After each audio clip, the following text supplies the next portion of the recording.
Yok abi bizim Yok, petrol 300 var lira ya. budur. Bizim petrol var.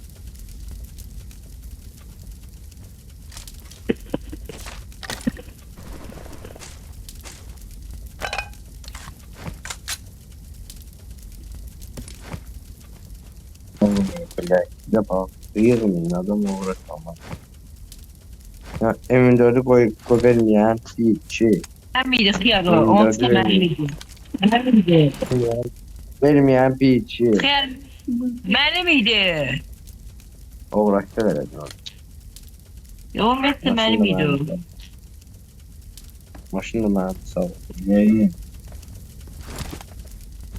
Bana para ver.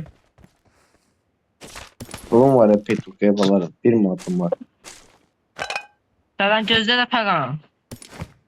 Gözlüğüm de o. Gel gideceğim. Bakın